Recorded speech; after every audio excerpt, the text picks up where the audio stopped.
നിങ്ങളുടെ favourite shows ഇനി ഒരിക്കലും മിസ്സാവില്ല. ഇപ്പോൾ C5 കാണും നിങ്ങളുടെ ഫേവറേറ്റ് ഷോ തികച്ചും സൗജന്യമായി. ജയന്തി എന്തിനാ ഈ വീട്ടിൽ നിന്ന് പോന്നെ? അച്ഛനോട് ഞാൻ പറയാം. ശ്യാമയുടെ ഏട്ടന്റെ ഭാര്യയല്ലേ ജയന്തി, ഇങ്ങനൊന്നും ഇറക്കി വിടാൻ പറ്റില്ല. വേണ്ട വേണ്ട, അഖിലിന്റെ അച്ഛന് സംശയം വന്ന സ്ഥിതിക്ക് തൽക്കാലം ഇവിടുന്ന് പോകുന്നതാ നല്ലത്. അതാ ബുദ്ധി. ജയന്തി പറയുന്നത് നേരാ. രാവിലെ തന്നെ പൊയ്ക്കോണോന്ന് പറഞ്ഞ സ്ഥിതിക്ക് അങ്ങ് പോകുന്നതല്ലേ നല്ലത്. അല്ല, ശ്യാമയോടും അഖിയോടും യാത്ര പറയണ്ടേ? അവരോടെ നിങ്ങളൊക്കെ കൂടി പറഞ്ഞാ മതി. പിന്നെ എനിക്കൊരു കാര്യം പറയാനുണ്ട്. എന്താ ജയന്തി? പറഞ്ഞല്ലോ, അഖിലിന്റെ അച്ഛനും അമ്മയ്ക്കും എല്ലാ കാര്യങ്ങളിലും ഒരു സംശയം വന്നിട്ടുണ്ട്.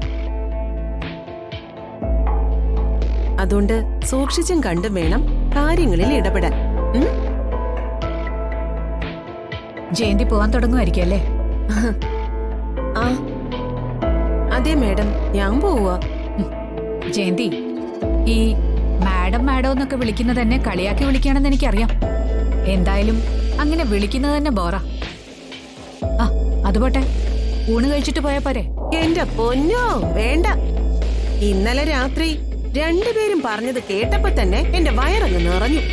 ശ്യാമയെ കുറിച്ച് മോശമായിട്ട് സംസാരിച്ചാൽ ഇനിയും പറയും, അതുറപ്പാ. അതാരാണെങ്കിലും പറയും. അമ്മ ആരാണെങ്കിലും പറയുന്ന അമ്മ ഇവിടെ പറയുമ്പോ എനിക്കത് അത്ര സുഖമായിട്ട് തോന്നുന്നില്ല. അമ്മ എന്നെ ഉദ്ദേശിച്ച് പറയുകയാണെങ്കിൽ. ഞാൻ ആരെയും ഉദ്ദേശിച്ച് പറഞ്ഞതല്ല. എന്നാ ഞാൻ പറഞ്ഞതില് എല്ലാം അടങ്ങിയിട്ടുണ്ട്. മനസ്സിലാക്കേണ്ടവര് മനസ്സിലാക്കുക. അമ്മ വീണ്ടും എന്റെ മേലെ സംശയം കൊണ്ടിടുക. അങ്ങനെയൊന്നും ഇല്ല മോളെ.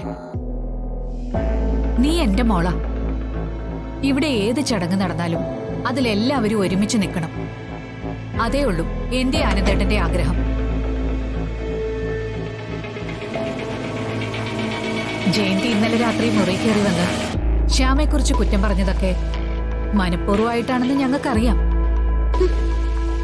ജയന്തിക്ക് ദേഷ്യമൊന്നും തോന്നണ്ട. സത്യത്തില് അപ്പൊ തന്നെ ഇറങ്ങിപ്പോവാൻ പറയേണ്ടതായിരുന്നു. പോട്ടെ മോളെ, ജയന്തിയുടെ സ്വഭാവം അറിയാലോ. വളവളാന്നങ്ങ് പറയും, അത്രേ ഉള്ളൂ.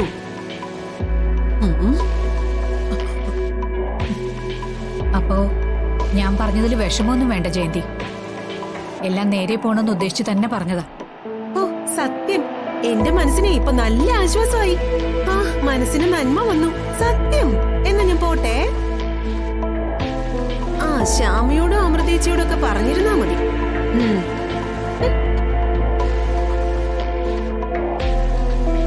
അമ്മ എന്നാലും അമ്മ പറഞ്ഞത് അല്പം കൂടിപ്പോയി. അല്ല മോളെ, കുറച്ച് കുറഞ്ഞു പോയിന്ന് അമ്മയ്ക്ക് തോന്നുന്നേ. ശ്യാമയെക്കുറിച്ച് എന്തെങ്കിലും ദേഷ്യം മനസ്സിലുണ്ടെങ്കിൽ മോളത് മനസ്സിൽ നിന്ന് കളയണം.